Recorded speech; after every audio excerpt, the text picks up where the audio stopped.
Biz şu spor çevresinde değişen federasyonlar, sportsmenler, машықтырушылар шунда бірігіп bir ну так вот регулярно bir жол ұшып жүреді деген чай ұйыштырғанбыз.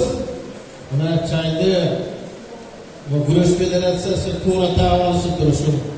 Именно чемпионат мира, Азия ойындар бүтсін, анан кейін бізді тағажалайсыңдар дегендейші. Қарабайсыздар, doğru. Қандай жетішкендіктер менен шерініп тұр отыр. Şu güreş federasyasından bir güreş ortağına bizde namusumuzda Kırgızistan'ımızda şunçalık damazalap koyuştu. Просто гордость захватывает за наш спорт, в частности, конечно, виды борьбы. Вольная, греко-римская, женская борьба. Действительно, уже весь Китай знает, где Кыргызстан находится. Все искали, откуда такой Кыргызстан начал завоевывать медали. Не было не слышно.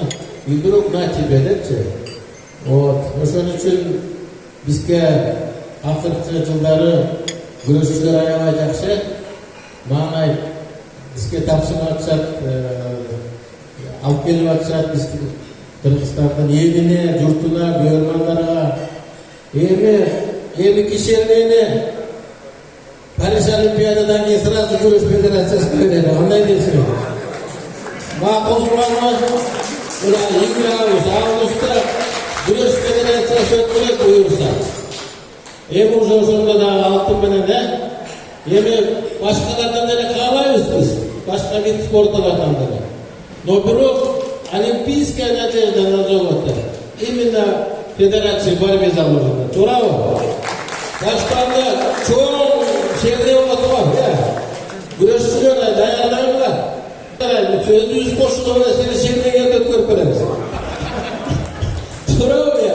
Давайте мы буюрса да элем, вот вся надежда теперь Олимпийские игры в Париж. Наконец-то мы должны там завоевать долгожданное золото. Долгожданное золото. Мы уже к этому уже на 100% уже созрели. Благодаря нашим борцам. Огромное вам спасибо. Ну и, конечно, наши другие тоже виды подтягиваются. Подтягиваются дзюдо, вот как они дали результат. Боксеры пошли, легкоатлеты, еще, да, другие виды спорта. Ну, игровые виды спорта, я не буду говорить, что я всегда говорю, что у нас подъем есть, и хоккей, и волейбол, и футбол, ну и все остальные виды спорта тоже будут. Ошол биздин ынтымагыбызды көрүп, дагы көп жардам берет. Биз ушуну өзүбүз коллективно мояга жардам берет. Бияка керек муктажбыз деп турса, ошондо, я думаю, государство акыркы жылдары кандай жакшы жардамдар болуп атат, туурабы? По всем направлениям, и в частности спорт жакшы болуп атат. В материальном плане, в духовном плане. Ошон үчүн давайте, у нас хороший сейчас момент, подъем, и мы не должны не сбавлять темпа до Олимпийских игр Парижа.